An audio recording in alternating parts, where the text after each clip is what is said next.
starting off, never like to lose a game. I hate to lose a game, but we went into this game. I thought realistically our goal was going to be to get it to the fourth quarter and give ourselves a chance to win, and that was the goal that I didn't talk about a lot, but in the back of my head, I thought it was going to be a fourth quarter game. I really did.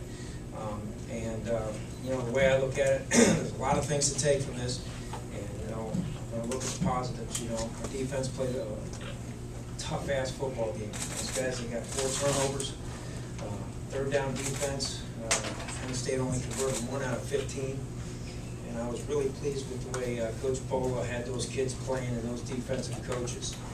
On offense, we had a kid starting quarterback that hadn't played since high school, really, other than getting in for mop-up duty at Oklahoma.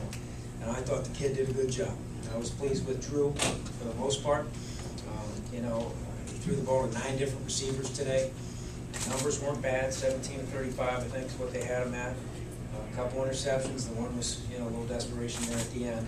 But I'm pleased with him, and he's a winner. I like the way he competes. We got things to clean up. We always talk about controlling controllables. We had a couple holding plays. A couple of those holding plays, if we just get our head across, I don't think they call them. We had the one late hit with Ashton out of frustration. It wasn't smart, so we got to clean those things up.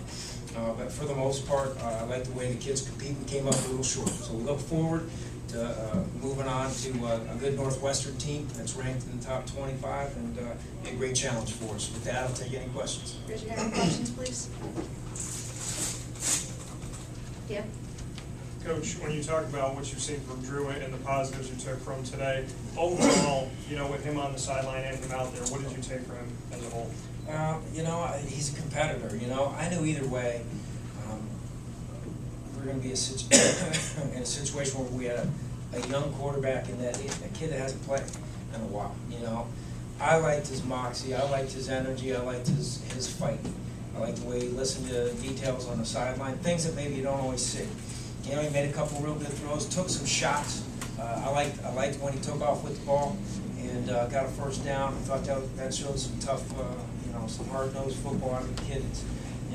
Hadn't played much football in a few years now. It's not easy, you know what I mean? I like the hell out of the kid. Nico? Coach, what does it say about you guys? You're down 2 touchdowns, less than 10 minutes to go, and they fight and they get you into position in the 2-minute drill. You have a chance to win this thing. What's that say about your guys? It says a lot about them. I think our kids are just that. They're fighters. They're kids that love to play the game. I was happy. We didn't have any kids cramping today. There are a lot of cramps on the field. None of them were in blue and orange. Hats off to Will Hicks and the strength program, Nate Peoples. I thought our kids were prepared that way. And that defense was on the field a bunch, man, and they kept fighting. And, we got some things to clean up on both sides of the ball. But I liked our kids fight, their intestinal fortitude, and we'll be just fine. We'll be just fine. Michael? Scott, you talked about how Drew hadn't played a lot since high school, and Hackenberg is right out of high school. Yeah. Were you impressed with the way he handled himself today? Yeah, I thought the kid did a good job. I really do. I thought he did a good job. I thought our defense did a nice job too. I don't know. I don't think they had over 100 yards rushing, did they? They had net 57, 296 total. Passing yards. Got to get that cleaned up. But for the most part, yeah, he did a good job. He's going to be a good football player for them. How did the return of Robinson in the second half change anything you may or may not have had to do? We saw him make a couple plays. He's a good football player. Good football players usually find ways to make plays, Unfortunately, he did a good job, so hats off to him. But, so Scott, I know it's about the players and so on, but it was your first game. What was it like for you? What was the experience like for you? Yeah, I hate to lose. It makes me sick to my stomach to lose. But to answer your question, I had a blast. I really did. I love coaching ball. Ever since I was a little guy, I wanted to do this. I slept well last night. I wasn't nervous. I couldn't wait to just go. It was fun. The fight was fun. Looking in the kids' eyes, when we were down and challenging them and seeing them look at you and say, yeah, we're ready, coach. We're ready for the challenge. I love that. It's what it's all about. I just love to see kids, fight their butt off in tough situations. And it'll be life lessons they carry with them forever. And I hate to hell that we came up short. So I'm going to have to find a way to not come up short next week. But you mentioned something about cleaning up. Do you think anything in your head, you said, man, I wish I had done this, I should have done that? Stick in your head right now? Not too. There was one situation where I could have done a better job. We had a an opportunity to run a punt return on the field. And I didn't do a good job communicating that I'd like to have 2 guys deep. And we only had the 1 guy deep in the situation. I think we played it down with 10, and that was a horrible job by me. And I didn't do a good job communicating on the sideline. So that's the one that jumps out at me, but I got to do a better job on it. Chris? Scott, along those lines, did you change anything in the second half as far as the way you communicated, or did you have to adjust your process at all? No, not really. You know, we kept going, you know, and it wasn't bad. It's different, you know, this is the first time I've been on the field in a long time, you know, and there's a lot more chaos down there. And, you know, figuring out what button to push to get the offense and defense, you know, something as silly as that, you know, in the heat of the moment, you know, you get a few seconds to make a decision. So I can do a better job with that. I try to visualize those things the last 3 weeks. And I knew if I pressed the button forward, I'm on defense, and backwards, I'm on offense.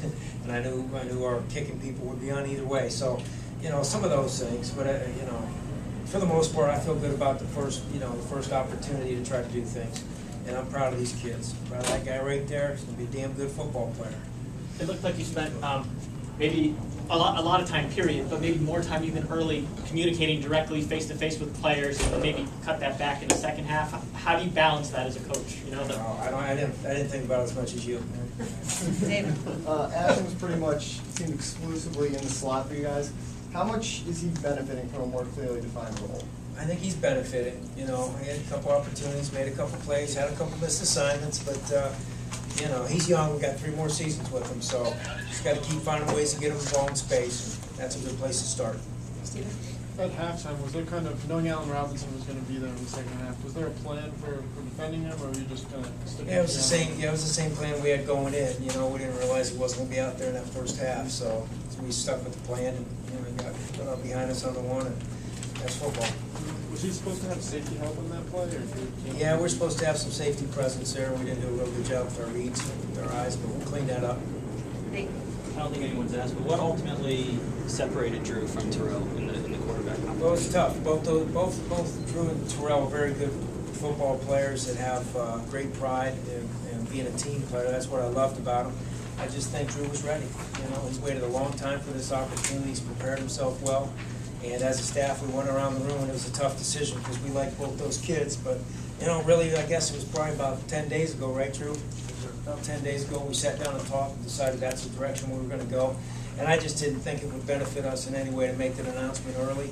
Didn't want them to, you know who we were playing until they had to. Didn't see any sense in it. Did Riley Dixon come on late at the end of camp, and is the punting position still in What the air? we're doing with Riley is we're using him in the red zone punting. He does a good job with his hang time, and he can do that unorthodox kick with the end over end. And we'll leave fish for the midfield and beyond. Michael? Scott, you talked about how, you know, you didn't make it public that this was a game where you just wanted to be in it in the fourth quarter, have a chance to win. You had that 2:08 to go or 2:04 to go. Drew gets the ball, one last series. What kind of was going through your mind at that point? I thought we were going to win the damn thing.